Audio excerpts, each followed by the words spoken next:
जय हिंद मित्रांनो, एक्झाम जागर या एज्युकेशन यूट्यूब प्लॅटफॉर्मवर तुम्हा सर्वांचं पुन्हा एकदा स्वागत आहे.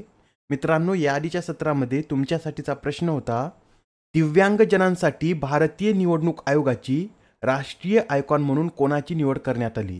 या प्रश्नाचं योग्य उत्तर आहे पर्याय क्रमांक 2 म्हणजे शीतल देवी यांची दिव्यांगजनांसाठी भारतीय निवडणूक आयोगाची राष्ट्रीय आयकॉन म्हणून निवड करण्यात आलेली आहे. या ज्या शीतल देवी आहेत या एक पॅरा तिरंदाज आहेत व त्यांना 2023चा अर्जुन पुरस्कार देखील देण्यात आलेला आहे.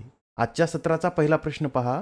वर्ल्ड हॅपीनेस रिपोर्ट 2024 नुसार कोणता देश हा जगातील सर्वात आनंदी देश ठरला आहे? तर आता या वर्ल्ड हॅपीनेस रिपोर्ट 2024 नुसार फिनलँड हा आता सलग 7व्यांदा जगातील सर्वात आनंदी देश ठरलेला आहे. बरं, आपला भारत यामध्ये कितव्या क्रमांकावर आहे? तर भारत गेल्या वर्षीप्रमाणेच यावर्षी सुद्धा 126व्या क्रमांकावर आहे. भारताला यामध्ये किती गुण देण्यात आले आहेत? तर 4.054 इतके गुण भारताला देण्यात आलेले आहेत. आणि या अहवालानुसार जगातील सर्वात कमी आनंदी देश हा अफगाणिस्तान ठरलेला आहे. अफगाणिस्तान देश या रँकिंगमध्ये सर्वात शेवटी म्हणजेच 143व्या क्रमांकावर आहे. बरं, या रँकिंगमध्ये पहिल्या 5 क्रमांकावर कोणते देश आहेत? तर पहिल्या क्रमांकावर 7.74 गुणासह फिनलँड आहे, दुसऱ्यावर 7.5 गुणासह डेन्मार्क, तिसऱ्यावर आइसलँड, चौथ्या क्रमांकावर स्वीडन, तर 5व्या क्रमांकावर इस्रायल हा देश आहे.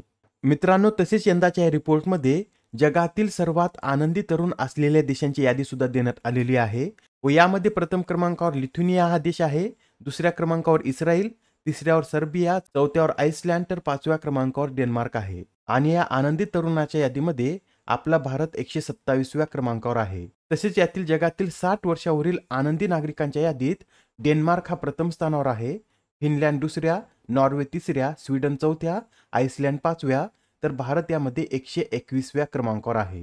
ही रँकिंग सुद्धा लक्षात ठेवा, एक्झाममध्ये यावर सुद्धा आपल्याला प्रश्न विचारला जाऊ शकतो. बरं, भारताचे जे शेजारी देश आहेत त्यांची रँकिंग सुद्धा आपण पाहून घेऊया. तर पहा, जगातील सर्वात आनंदी देशाच्या यादीत चीन 60व्या क्रमांकावर आहे, नेपाळ 93व्या, पाकिस्तान 108, म्यानमार 118, श्रीलंका 128, तर बांगलादेश 129व्या क्रमांकावर आहे. प्रश्न क्रमांक दुसरा पहा. अलीकडेच नेपाळने कोणत्या शहराला नवीन पर्यटन राजधानी म्हणून घोषित केले? तर नुकतेच आता नेपाळने पोखरा या शहराला नवीन पर्यटन राजधानी म्हणून घोषित केलेलं आहे. मॅपमध्ये पहा, पोखरा हे शहर येथे स्थित आहे व हे पोखरा शहर नेपाळमधील गंडकी प्रांतामधील एक शहर आहे. नेपाळविषयी हे सुद्धा लक्षात ठेवा, भारताशी नेपाळ या देशाची एकूण 1751 किलोमीटरची सीमा संलग्न आहे.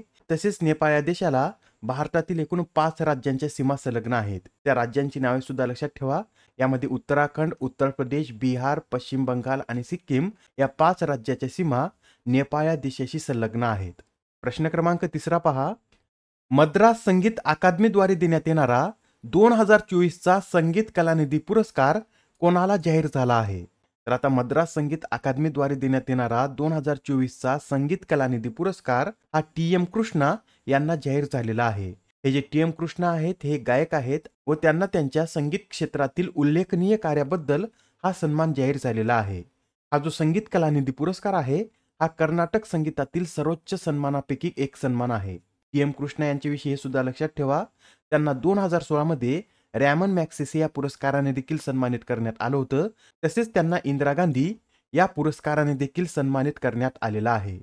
याबरोबरच इतर काही पुरस्कार सुद्धा देण्यात आले आहेत, ते सुद्धा नोट करून घ्या. यामध्ये 2024चा नृत्य कलानिधी पुरस्कार हा नीना प्रसाद यांना जाहीर झालेला आहे. या ज्या नीना प्रसाद आहेत या कोणत्या नृत्य कलेशी संबंधित आहेत? तर त्या मोहिनी अट्टम या नृत्याशी संबंधित आहेत.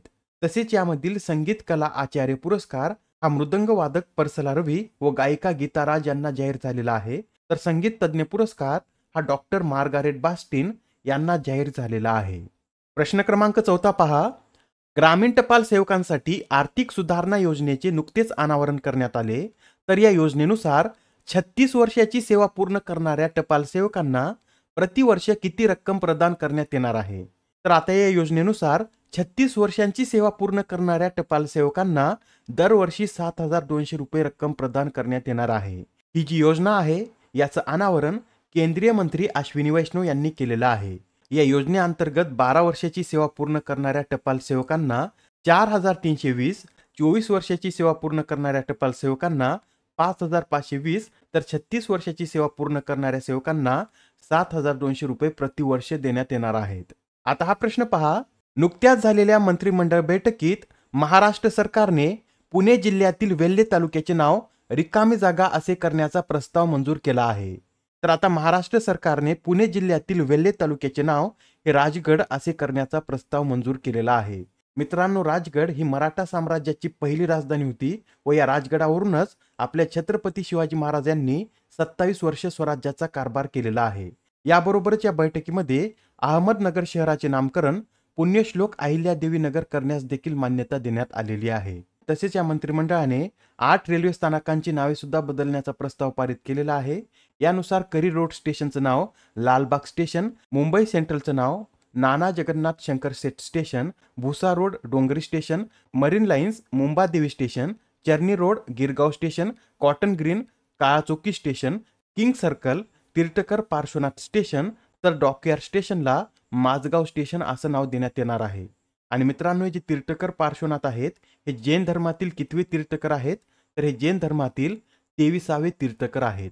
नेक्स्ट क्वेश्चन पहा, कलम 370 हटविल्यानंतर कोणतं राज्य हे काश्मीरमध्ये जमीन खरेदी करणारे पहिले राज्य ठरले आहे? तर आता कलम 370 हटविल्यानंतर आपलं महाराष्ट्र हे राज्य काश्मीरमध्ये जमीन खरेदी करणारं पहिलं राज्य ठरलेलं आहे. महाराष्ट्र सरकारने काश्मीरमध्ये आपले स्वतंत्र भवन उभारण्यासाठी ही जमीन खरेदी केली असून अशी जमीन खरेदी करणारं महाराष्ट्र हे देशातलं पहिलंच राज्य ठरलेलं आहे. इथे जम्मू काश्मीरचा उल्लेख आला आहे, तर जम्मू काश्मीरविषयी हे सुद्धा लक्षात ठेवा. नुकतेच आता जम्मू काश्मीरच्या श्रीनगरमध्ये प्रथमच फॉर्म्युला 4 शर्यतीचं आयोजन करण्यात आलं होतं.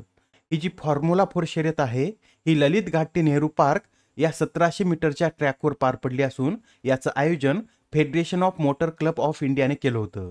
प्रश्न क्रमांक 7 पहा, निवडणूक आयोगाने कोणत्या राज्यात मतदानाची टक्केवारी वाढवण्यासाठी मिशन 414 ही मोहीम सुरू केली आहे? तर आता निवडणूक आयोगाने हिमाचल प्रदेश राज्यातील मतदानाची टक्केवारी वाढवण्यासाठी मिशन 414 ही मोहीम सुरू केलेली आहे. मित्रांनो, मागच्या लोकसभेमध्ये हिमाचल प्रदेश राज्यातील 414 मतदान केंद्रावर हे 60% कमी मतदान झालं होतं व आता यात 414 मतदान केंद्रावरील मतदानाची टक्केवारी वाढवण्यासाठी निवडणूक आयोगाने हे मिशन 414 सुरू केलेलं आहे. हिमाचल प्रदेश राज्याविषयी हे सुद्धा लक्षात ठेवा. हिमाचल प्रदेशची स्थापना 25 जानेवारी 1971 रोजी करण्यात आली होती. याची उन्हाळी राजधानी शिमला, तर धर्मशाळा ही हिवाळी राजधानी आहे. सध्या शिवप्रताप शुक्ल हे राज्यपाल, तर सुखविंदर सिंग सुक्कू हे मुख्यमंत्री आहेत. या राज्यामध्ये एकूण 5 नॅशनल पार्क आहेत व ते कोणकोणते? तर great Himalayan national park, pin valley national park, Kheerganga national park, Inder किल्ला नॅशनल पार्क आणि सिंबलबारा नॅशनल पार्क हे या राज्यामध्ये स्थित आहेत. तसेच या राज्यामध्ये सतलज नदीवर भाकरा धरण सुद्धा बांधण्यात आलेलं आहे व या भाकरा धरणातील जलाशय गोविंद सागर या नावाने ओळखलं जातं. आता हा प्रश्न पहा, यात काय विचारलं आहे? तर जगातील पहिल्या AI सॉफ्टवेअर अभियंत्याचं नाव काय आहे? मित्रांनो, आता जगातील पहिला AI सॉफ्टवेअर अभियंता सुद्धा तयार करण्यात आला असून याला डेव्हिन असं नाव देण्यात आलेलं आहे. हा जो अभियंता आहे याची निर्मिती अमेरिकेच्या कॉग्निशन कंपनीने केलेली आहे. आजच्या सत्रामधील शेवटचा प्रश्न पहा, दरवर्षी आंतरराष्ट्रीय वन दिवस कधी साजरा केला जातो? तर आता हा जो आंतरराष्ट्रीय वन दिवस आहे हा दरवर्षी 21 मार्च रोजी साजरा केला जातो व प्रथम हा दिवस 2013 मध्ये साजरा करण्यात आला होता. मित्रांनो, यावेळी या दिवसाची थीम काय आहे? तर forest and innovation new solution for a better world अशी यावेळी या दिवसाची थीम आहे. आजच्या सत्रामधील तुमच्यासाठीचा प्रश्न पहा, उत्तराखंड राज्याच्या पहिल्या महिला मुख्य सचिव कोण बनल्या आहेत? आता या प्रश्नाचं उत्तर कमेंटमध्ये देण्याचा प्रयत्न करा. उत्तर चुकलं तरी काही हरकत नाही, कारण ज्यावेळेस तुम्हाला या प्रश्नाचं योग्य उत्तर माहित होतं त्यावेळेस हा प्रश्न तुमच्या दीर्घकाळापर्यंत लक्षात राहतो. तर आता पुढच्या सत्रामध्ये पुन्हा भेटूया. धन्यवाद.